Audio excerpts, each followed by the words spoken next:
What's up, guys? I haven't made a new video in a long time, quite a minute. Um, honestly, I feel like the whole reason why I haven't made a new video, like, it's more about, like, just trying to figure out something to say, I guess. Like, I feel like the whole issue with wanting to, like, talk on YouTube for, like, a living, I guess, is that everyone has kind of, like, the same idea about like pretty much everything in like all these different groups. Like, everyone kind of just parrots the same shit over and over. So I don't know. It just makes it really tough to like figure out something to say. And I've kind of neglected this channel for a couple months here, but I'm trying to change. I'm trying to make more videos. It's so tough to really talk about something. But I guess today what we're going to talk about is mostly like changing a story and the tone of it basically after it's already been made. And you're seeing that a lot with like The Last of Us and Fallout, changing a lot of the lore and the tone of things. I feel diminishes a lot of integrity in the creativeness of a, IP, a franchise. They try to change it into other shit. And I don't know, to me it just doesn't work. I am playing a game while trying to talk, so forgive me if I'm like pausing a lot. But once you start taking away shit that like everyone likes about those properties, I feel like everything just becomes kind of samey, because it seems like it's like a recurring theme, or it's like starting to, like with all these like adaptations and shit. Like everyone's kind of just doing this, what everyone else is doing, and like trying to make stuff, I wouldn't say edgier, and I wouldn't say like gamier as an adaptation, but they're definitely making stuff a lot more like hokey, or I guess jokey, and like happy-go-lucky is like the right way to put it.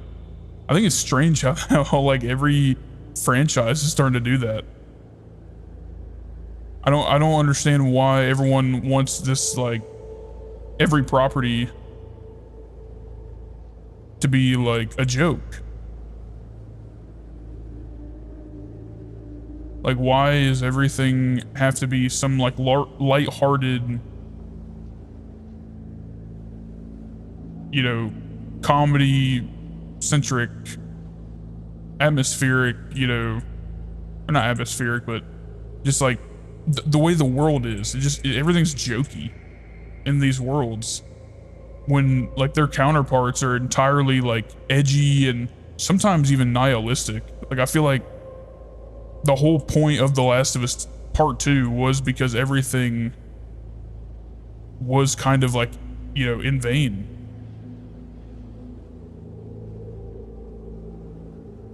Everything was in vain, and that's what made it special. Because, well, I wouldn't say Last of Us 2 is special in terms of its narrative, but I feel like the tone that they went for was very special, that you don't see in a lot of games post, I would say, Gears of War 3, where the world is so brutal and unforgiving. And hell, even like Gears of War 3 isn't like the best example, but like just the way that the world is, it's unforgiving in nature, in the way that people interact, and the stories and tone that the game tries to emulate or hone in on. Everything kind of just starts feeling like bleak. And I'm one of those people that really digs that. I really like it when a game feels like there's no hope, and you're like trying to restore hope in a way. I feel like the Dark Souls games tries to do that a lot, and you're always the one who's trying to either stop the light, stop the age of fire, or let it continue. You're either trying to stop it or let it continue. And depending on, the lore of the game itself, you know, it's either a beacon of hope or a sign of the times that it's over, that there is no hope. I don't know, there's just, it's too much optimism, I guess, is the problem. And I'm not saying that everything needs to be like bad in tone, like everything needs to be so fucked that there's no repairing the situation, but I feel like everything that I see nowadays is just some jokey MCU style fucking flavor. And very like dramatic or melodramatic in a lot of ways. And I feel like the rawness that Last of Us Part 2 especially has, because out of everything that anyone has ever critiqued about that game and about that story, the one thing I will die on this hill, I feel like the game is just raw. Like, it is very much a brutal, unforgiving landscape. And the game, when you play it, it feels brutal. It feels unforgiving. And it feels like very desolate.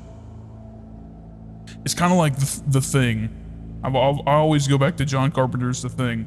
That movie makes you feel like there's no control over the situation, and everything that happens in it just happens, and it's like almost random. And you never know what's around every single corner because it's been like so sporadic. So to me, it makes it enjoyable that something is just so unscripted and unique in that respect. And then you mix it with a darker tone, a more, I wouldn't say nihilistic, but just bleak tone. I feel like that it's a beautiful atmosphere and setting for a game. And especially with Last of Us 2, with how brutal the game actually is. It's a very brutal game, very violent. It's probably up there with Manhunt. It's very violent. And that's why I love it. It's like the perfect survival horror, like, get up, I guess, setup with some of the situations. Now, I'm not saying that it's the perfect survival horror game. It's far from that. The story, the narrative would never fly in, anything within the genre. It's not really recognizable, I guess. Like, it plays too cinematic, I would say, for a classic survival horror game.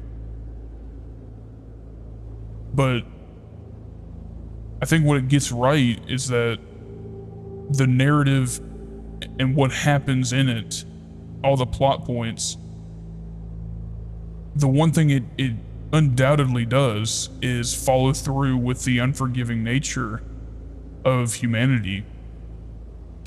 And Fallout, especially, I mean, we really don't, I don't know why I'm making this video. Really, like, I feel like it's just too much of a gimme. But what people fall in love in with those worlds is like the varying nature of people and how they respond to situations and their personalities before and after a quest or a plot point, I feel like I'm saying a lot because I haven't made a video in so long. I've lost my programming. But that's basically the video, guys. Like, I feel like everything that is being made right now, it has to have some jokey, lighthearted flavor to it. And I just really wish that people would really understand that darker narratives and darker atmosphere and tone, it's what makes the world feel balanced, I think. and it gives people who are sick a little bit of like a waiting room, you know, like people that are either depressed or mentally in the gutter, or, you know, physically sick, people who are really disturbed by life and fearful. They get some sort of therapy out of seeing these situations, and them, you know, being able to witness it without being involved in it. It's very much a therapy for these people. That's why people like really enjoy horror films. It's a therapeutic experiment, and sometimes it doesn't work. The movie doesn't work for that particular person, and sometimes it does, and it becomes, you know, one of their favorite movies because it makes them feel like everything's okay when the movie's over. You know, I'm not saying that's my reason for loving horror movies. I just love, you know, the violence and the one-liners and fucking the atmosphere of horror films. But for some people, they love the stories and the where they go with the tone and the violence. Like, they really enjoy the fear and the horror of it because it's therapeutic to a degree. And I'm not saying there's like, you know, I won't speak for everybody. That's not what I'm saying here.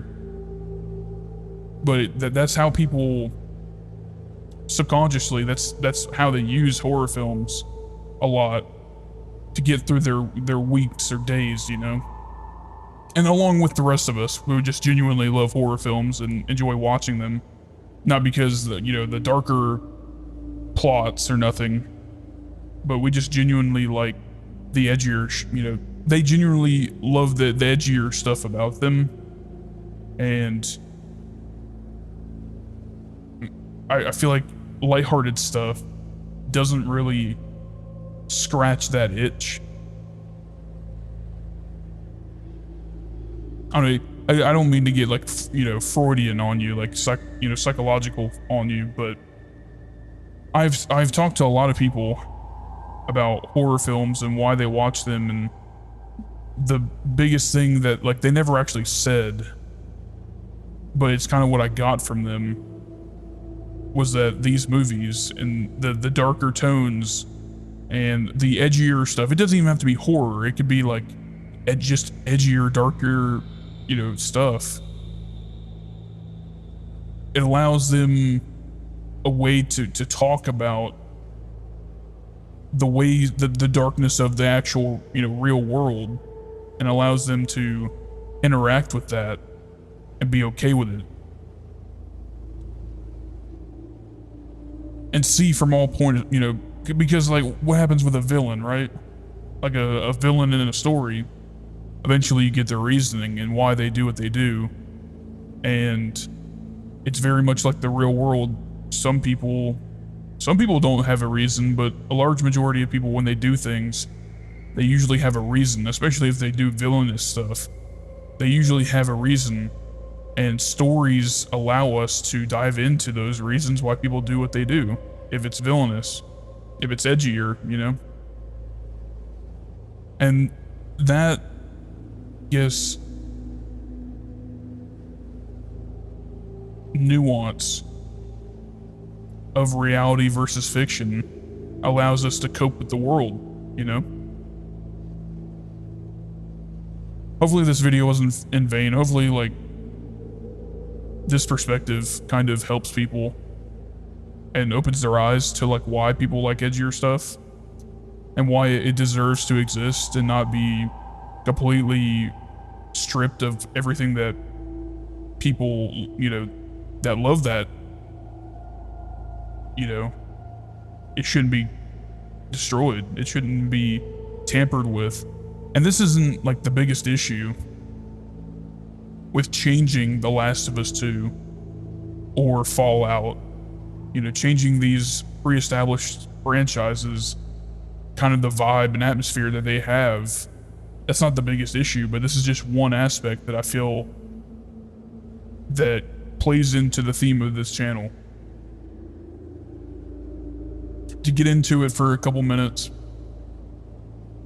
I feel like what they've done with The Last of Us 2 is that it feels like an entirely different story, an entirely different game. Like the game is, it feels like the real thing, and then the show is like it's the budget, you know, Walmart brand version of it. But the reality is that I don't even recognize The Last of Us Part 2 in the season 2. It feels like an extension of season 1, but without any of the stakes that I felt in either of the games. And that's one of the biggest critiques I had about season 1, is that like the stakes, I didn't feel them. And the characters, I feel like the characters were fundamentally changed in a way that didn't suit the actual narrative that they were trying to follow as a skeleton. It didn't seem like the changes that they made actually followed suit and allowed TV audiences and game audiences to connect again with the story. And that last episode of season 1 didn't hit hard, in my opinion. It didn't hit as hard because the characters, the motivations of these characters, and the tone is entirely different. I mean, you have entire scenes cut out from the games and you know, character building moments in gameplay that are just completely missing, that allow you to bond to these characters. I genuinely believe that in both seasons there is a fundamental lack of just existing with these characters and seeing their perspectives and seeing the nuances of their perspectives. And it's entirely different. It's just different, I guess. Like this, maybe that's just me coping. That maybe that, you know, the adaptation, it's exactly that. It's an adaptation rather than a direct copy. But when they try to do entire set pieces and do entire like emotional beats and narrative beats, and they're clearly trying to adapt faithfully the story, but then you go and change a bunch of stuff, I feel like that just becomes its own thing instead of giving you what you've already seen before, just, you know, live action. I don't know, it's very tough with adaptations, but I feel like they could have done a little bit better honing in on the importance of the relationship between Ellie and Joel, and the relationship between Tommy and Joel. I feel like the relationships are just off, you know, as well. I don't know. Maybe I'm just like spewing a bunch of bullshit at, you know, 2 in the morning.